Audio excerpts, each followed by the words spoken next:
Bonsoir. Donc en fait, je vais vous parler un peu de ma vie et ce qui m'a emmené après à la grâce d'avoir eu que le Seigneur me sauve en fait.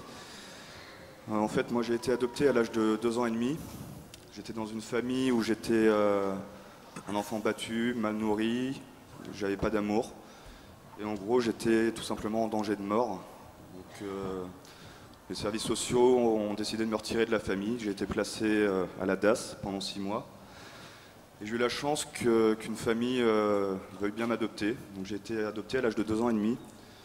Tout s'est plutôt bien passé jusqu'à mes 12 ans. Donc voilà, j'ai eu une vie un peu comme tout le monde, on va dire, comme les enfants, voilà, avec des crises de temps en temps, plein de joie, tout ça. Et à 12 ans, en fait, mes parents m'ont expliqué un peu plus pourquoi j'ai été adopté. J'ai reçu des photos de ma famille biologique, donc j'avais pas de souvenirs. Et quelques semaines après ça, je suis tombé dans la drogue à cause des mauvaises fréquentations. J'ai commencé d'abord à fumer des joints et tout ça, ça a duré en fait pendant 10 ans, de mes 12 ans jusqu'à 22 ans. Et durant ces 10 ans, en fait, j'ai vécu pendant 6 ans avec une fille qui avait déjà un petit garçon. Donc ouais, c'était déjà quelque chose qui n'était pas simple. On était tous les deux dans la drogue, aucun de nous deux ne travaillait. Et en fait, à un moment, elle est tombée enceinte. On a beaucoup discuté et on a décidé, enfin plus elle que moi malheureusement, de ne pas garder l'enfant. Et après, après l'avortement, en fait, je suis tombé encore plus dans la drogue. Je fumais tous les jours, du matin au soir. Je préparais mes joints le soir pour pouvoir fumer le matin sans galérer. Et vers la fin, en fait, je suis passé à la cocaïne. Il y a eu de l'alcool, il y a eu des médicaments. Et en fait, il y a un soir où j'ai fait un petit cocktail explosif à une soirée, donc j'ai mélangé tout ça. Je suis parti avec mon scooter, un scooter qui était totalement débridé. Enfin voilà, je suis parti, je sais même plus où je suis allé. Et j'ai eu un accident assez dangereux. J'étais à plus de 100 km/h. Et sur un rond-point, j'ai dérapé, je suis tombé, j'ai eu donc, traumatisme crânien, j'ai eu des brûlures un peu partout sur le corps. Enfin voilà, c'était quelque chose. Je pense que ce soir-là, mon ange gardien m'a beaucoup sauvé déjà. Donc j'ai passé une nuit à l'hôpital, ils ont décidé de me laisser sortir le lendemain. Et quand je suis rentré chez moi, ma copine a fait ses affaires et puis s'est barrée, sans rien me dire. À partir de là, ça c'était en 2012, donc il y a 5 ans. J'ai passé du coup 2 mois enfermé chez moi à réfléchir, à savoir voilà, où est-ce que ça m'amenait tout ça. Mes amis m'ont lâché aussi. Du coup je me suis retrouvé tout seul, il restait ma famille et encore ils étaient à 2 doigts de me lâcher aussi. Et un jour j'ai décidé de quitter la ville où j'étais, donc j'étais à Nantes. J'ai appelé mon frère, je ne l'ai pas eu au téléphone directement, un de mes frères qui est prêtre.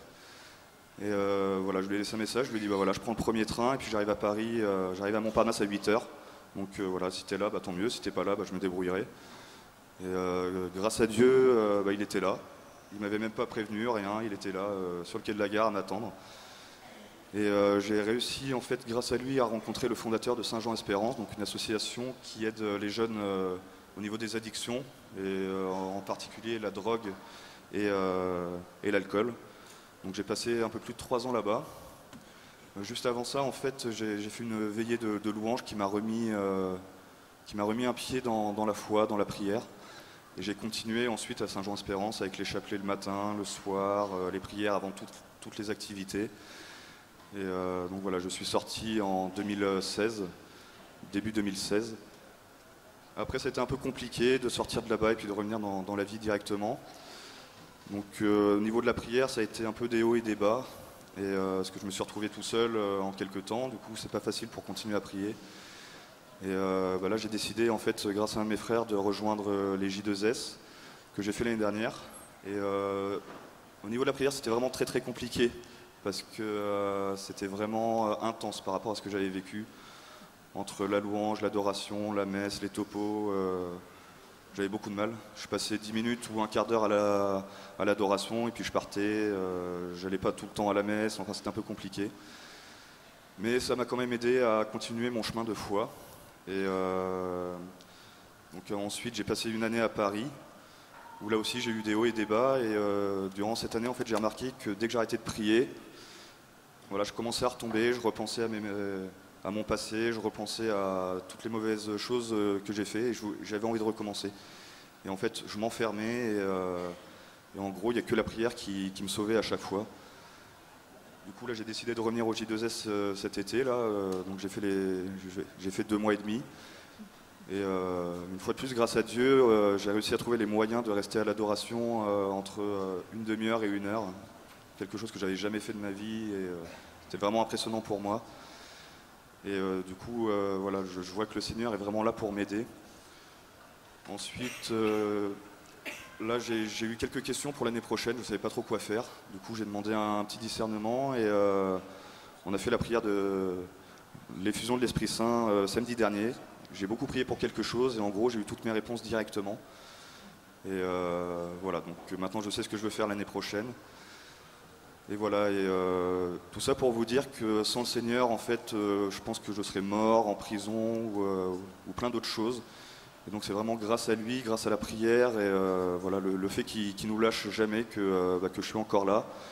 Et voilà, merci Seigneur.